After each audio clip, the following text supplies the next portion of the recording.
네, 안녕하세요. 오늘 목카 김한영입니다. 최근 들어서 테슬라 화재 사건으로 주변에서 많이 여쭤보시고 오해도 좀 있는 것 같아서 간단히 영상을 올려보겠습니다. 지난 10일 오후 5시 45분경 안성시 대덕면의 한 도로에서 테슬라 모델 Y 차량이 갑자기 도로 가장자리, 이 콘크리트 도로 경계벽을 들이받고서 화재가 발생했다. 이런 내용입니다. 화재는 비교적 짧은 시간 10여 분 만에 진압이 됐는데, 그런데 운전자는 현장에서 사망하셨고 시신이 뒷좌석에서 발견됐다고 합니다. 삼가 고인의 명복을 빕니다. 그런데 여기까지가 팩트입니다.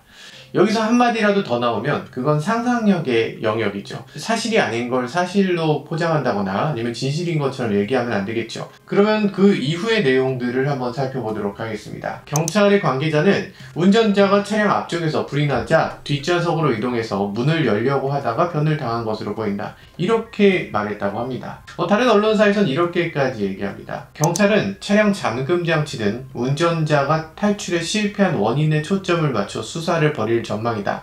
이렇게 얘기하고 있어요. 멀쩡히 살아있던 사람이 그 안에서 탈출을 하려다가 문이 열리지 않아서 앞좌석에서 뒷좌석으로 필사적으로 피했다가 거기서 결국에 사망하게 됐다. 이거 너무 끔찍한 얘기죠. 그런데 이건 전적으로 상상입니다. 의식이 있었는지 없었는지 이것에 대해서 알기가 어렵죠. 그리고 그때 당시 경찰을 비롯해서 주변 목격자는 운전자가 뒷좌석을 움직이는 거, 이걸 본 사람이 하나라도 있을까? 없죠. 본 사람은 아무도 없습니다.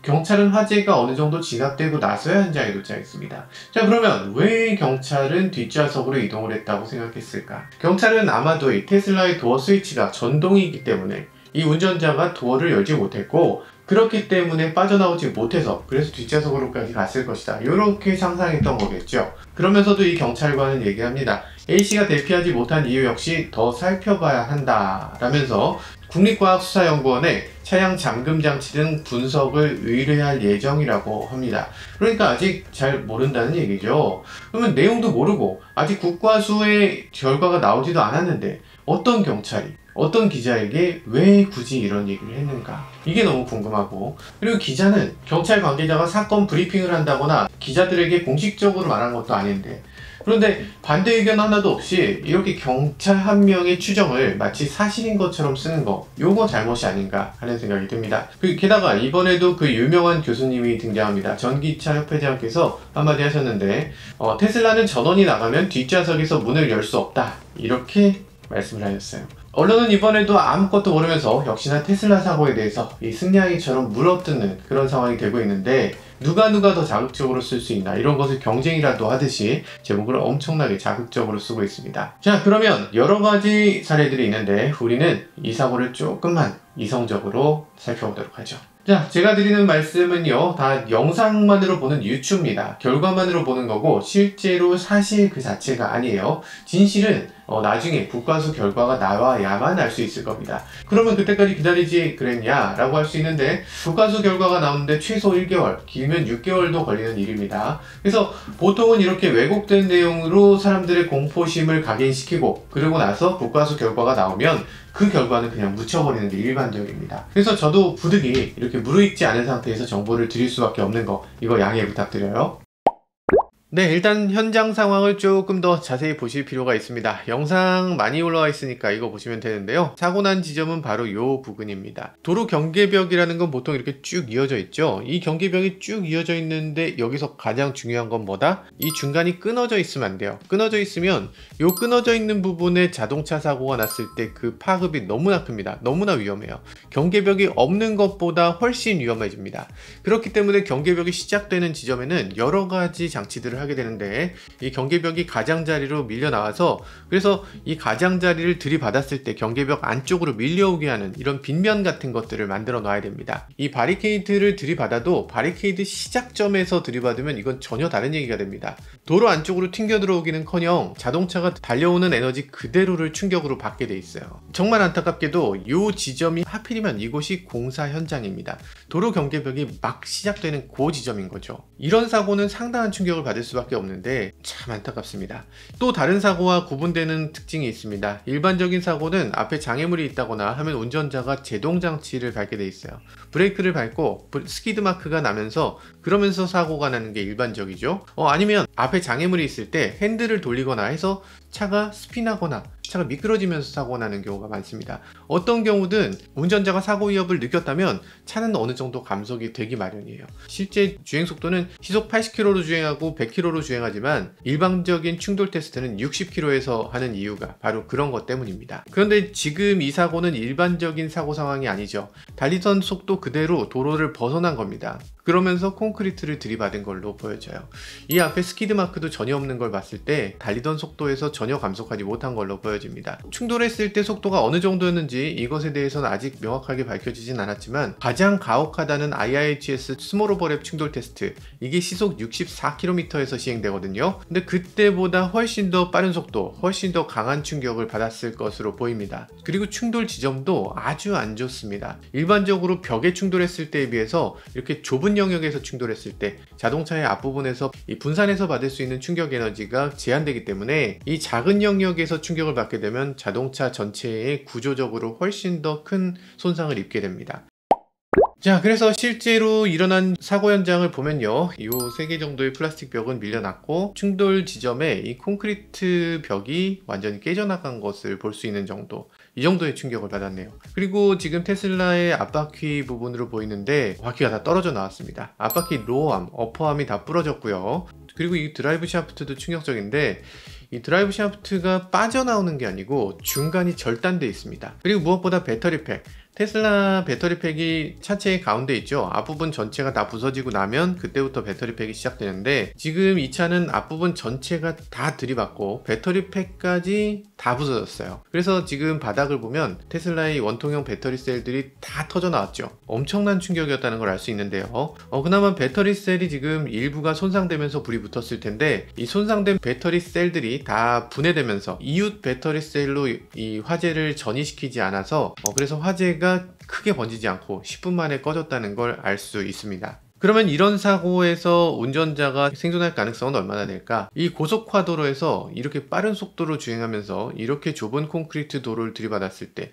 이런 상황에서 운전자가 살아남는 경우는 저는 거의 보지 못한 것 같습니다. 그렇기 때문에 이런 콘크리트 도로 경계벽이 시작되는 지점이 정말 중요한데 그래서 이 시작점은 사고를 막을 수 있도록 2중 3중으로 잘 만들어져 있어야 됩니다. 그리고 공사 현장이 지금 이런 식으로 노출되면 안 되는데 지금 막혀 있는 걸 보면 플라스틱 차단벽 3개 이 정도만 놓여 있거든요. 이런 사고가 다시 나지 않도록 하려면 어떻게 해야 되는지도 조금 더 조사되었으면 합니다.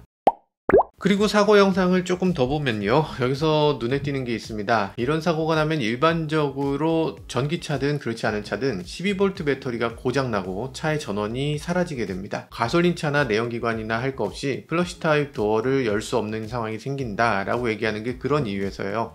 지금 보면 하체 고전압 배터리도 다 부서졌고 그러니까 상당한 데미지를 입었기 때문에 이 차가 전원이 살아있을 가능성은 거의 없어 보인다, 이런 생각이 드는데요. 그런데 테슬라는 여기에 뭔가 백업 장치가 있는 것으로 보여집니다. 차 앞부분에 불이 붙어서 불이 막 나오고 있는 상황인데도 불구하고 뒤쪽에 테일램프를 보면 불이 켜져 있죠. 전원이 살아있다는 겁니다. 아까 그 교수님께서 하신 말씀을 다시 한번 보죠. 이 테슬라는 전원이 나가면 뒷좌석에서 문을 열 수 없다, 이렇게 말씀하셨는데요. 지금 봤을 때는 아닌 걸로 보입니다. 일반적인 전자식 도어 개폐 스위치를 눌렀을 때 도어가 열린다고 봐야 되겠죠. 그걸 어떻게 단정 지을 수 있느냐? 문이 안 열렸을 수도 있지. 네, 물론 그렇습니다. 전자적인 것들이 다 중단되고 테일램프만 들어왔을 가능성, 제로는 아닐 겁니다. 그런 가능성도 있겠죠. 테슬라는 그런 것에 대한 안전 조치가 돼 있습니다. 게다가 자동차 충돌이 일어나면 도어락이 해제되지 않아서 밖에서 열 수도 없는 거 아닌가요? 라고 하실 수도 있는데 아닙니다. 밖에서 열 수 있어요. 모든 자동차는 자동차 사고가 나면 에어백이 전개되는 동시에 도어락이 해제되게 만들어져 있습니다. 그래서 충돌 테스트가 끝나면 도어가 잘 열리는지도 테스트를 하게 돼 있어요. 이걸 실패하는 자동차는 현존하는 자동차 중에는 없습니다. 무조건 열려요. 어느 정도의 힘으로 열리느냐, 요 차이가 있을 뿐이지. 근데 지금 구조는 어느 정도 살아있는 걸 봐서 이 문이 열리는데 빡빡하게 열리지 않는다거나 이런 경우는 거의 없을 것 같아요. 그럼에도 불구하고 전원이 다 살아있었지만 도어락 쪽에 위쪽에만 전원이 안 될 수도 있지 않냐 라고 생각할 수도 있을 것 같습니다. 물론 그럴 가능성도 있죠. 하지만 테슬라 같은 경우는 그런 경우에 대한 대비도 되어 있습니다. 테슬라는 문을 여는 방법이 이 전자식 도어 스위치 말고 또 하나가 있어요. 근데 이건 테슬라 운전자들이 정말 싫어하는 것 중에 하나입니다. 왜냐하면 전자식 버튼을 누르면 이 유리창이 살짝 내려가서 열려요. 그러니까 위쪽에 있는 고무를 건드리지 않고 아주 자연스럽게 열리게 되는 거죠. 그런데 기계식 스위치를 열게 되면 유리창이 살짝 내려가지 않은 상태로 그대로 고무를 밀고 나갑니다. 처음에는 괜찮지만 나중에 이게 혹시라도 문제가 생기지 않을까 해서 이 테슬라 운전자들이 이 기계식 스위치를 열고 나가는 걸 정말 싫어합니다. 이 기계식 스위치는 당연히 이 화재가 났거나 전원이 나갔을 때 그런 상황에서도 도어를 열 수 있도록 하는 비상장치라고 할 수 있습니다. 어떤 사람들은 얘기합니다. 앞좌석은 도어 개폐 장치가 있지만 뒷좌석은 도어 개폐 장치가 정말 찾기 어려운 곳에 있는데 그렇기 때문에 문을 못 연 거 아니냐 이렇게 얘기하시는 분도 계신데 앞좌석에서 쉽게 열 수 있으면 뒷좌석으로 갔을 리가 없죠. 자, 그럼 어떻게 여나? 손잡이가 여기 있으면 이 부분을 당기게 돼 있습니다. 이게 지나치게 쉽게 돼 있어요. 그래서 대부분 운전자들이 실수로 이걸 한 번쯤 당겨보게 됩니다. 그러면 이거 잊어버렸을 수도 있지 않느냐? 아닙니다. 왜냐하면 조수석에 누군가 탈 일이 있잖아요. 테슬라 조수석에 탄 사람은 누구나 이걸 당깁니다. 이 버튼을 누르는 게 아니고 이걸 당기게 돼 있어요. 왜냐면 이 위에 버튼이 너무 윈도우 스위치처럼 생겼어. 그래서 이 차는 지금 테슬라 모델 Y인데요. 이 모델 Y도 마찬가지로 대부분의 조수석에 탄 사람들은 이걸 당기기 때문에 조수석에 누군가 타면 그걸 당기지 마세요 라고 매번 얘기를 해야 됩니다. 그래서 테슬라 운전자라면 이 스위치를 모를래야 모를 수가 없고 잊어버릴래야 잊어버릴 수가 없어요. 아까 그 교수님께서 멘트도 해주셨습니다. 여기 보면 손잡이를 당기면 열린다는 생각을 갖는 게 급할 때 사람 생각이거든요. 이렇게 말씀을 하셨죠. 맞습니다. 너무 잘 보이는 위치에 이렇게 쉽게 당길 수 있는, 게다가 누구나 실수로 열고 나가는 이 부분이 있는데 요걸 안 당겨본다? 굉장히 쉽지 않은 과정입니다. 어지간한 운전자들 만약에 도어 스위치가 작동 안 된다? 그럼 무조건 이거부터 당겨볼 수밖에 없다. 뒷좌석으로 이동했다고 발언한 경찰관님께서는 어떤 생각을 하신 건가? 지금 사고가 엄청나게 큰 사고잖아요. 이 사고로 운전자는 바로 사망하지 않으셨어도 상당한 중상을 입을 수밖에 없었을 겁니다. 그러면 이 운전자가 불과 몇 분 안에 정신을 차렸고 상당한 부상을 입었음에도 불구하고 재빠르게 의자에서 몸을 일으켜서, 그래서 운전석과 조수석의 틈이 굉장히 좁아요. 거기로 몸을 뺄 수 있는 사람도 있고 어떤 사람은 못 빼는 사람도 있습니다. 좁은 틈으로 나가서 뒷좌석으로 이동을 했을 거다, 이렇게 추정했다는 건데요. 어떻게 그렇게 무리한 가정을 하게 됐을까? 경찰관이 운전자가 뒷좌석으로 이동했을 거다 생각한 첫 번째 근거, 목격자입니다. 목격자 한 명이 뒷좌석 쪽 문이 탈출하려는 듯 흔들렸다, 이렇게 말했다고 합니다. 어떤 목격자가 그렇게 말씀하셨는지 모르겠지만 이게 사실일까? 당연히 사실이 아닙니다. 왜냐면 요즘 어떤 자동차가 안에서 탈출하려고 한다고 이 문짝이 흔들릴 수가 있을까? 자동차 문을 우리가 열어보면 굉장히 가볍잖아요. 그래서 문은 굉장히 쉽게 흔들릴 것 같지만 실제로 흔들어 보시면 흔들리지 않습니다. 문짝 안에 있는 플라스틱은 흔들릴 수 있어도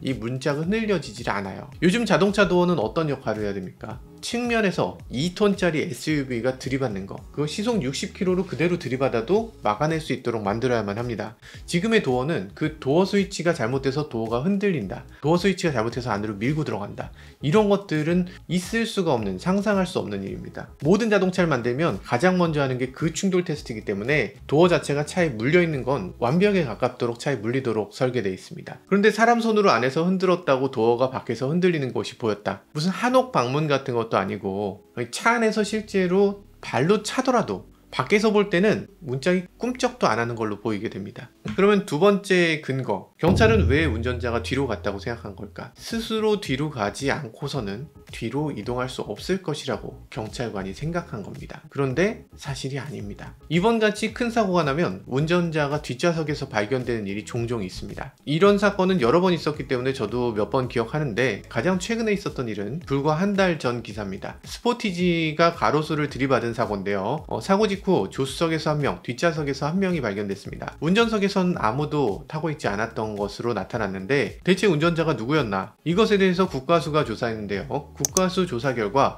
뒷좌석에 타고 있던 20대가 운전자였다는 결론이 나왔습니다. 그러니까 운전자가 뒷좌석에서 발견되는 게 아주 흔한 일은 아니겠지만 그렇다고 전혀 없는 일은 아니다. 이번 사고의 결과 제가 그렇다고 해서 어떻게 주장하는 건 아닙니다. 수많은 가능성이 열려 있고 그 중에 어떤 것 하나로 단정 지을 수는 없고 이 자세한 내용은 국과수 조사 결과를 기다려 봐야 한다는 것이죠. 한 생명이 숨진 정말 끔찍한 일이죠. 이런 일이 일어나면 당연히 수많은 억측이나 유언비어가 난무하게 됩니다.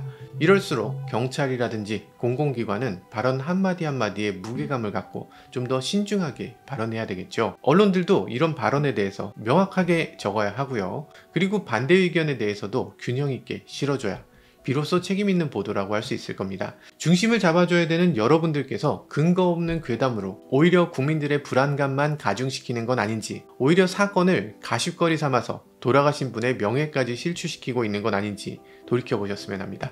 지금까지 저는 모카 김한용이었습니다. 감사합니다.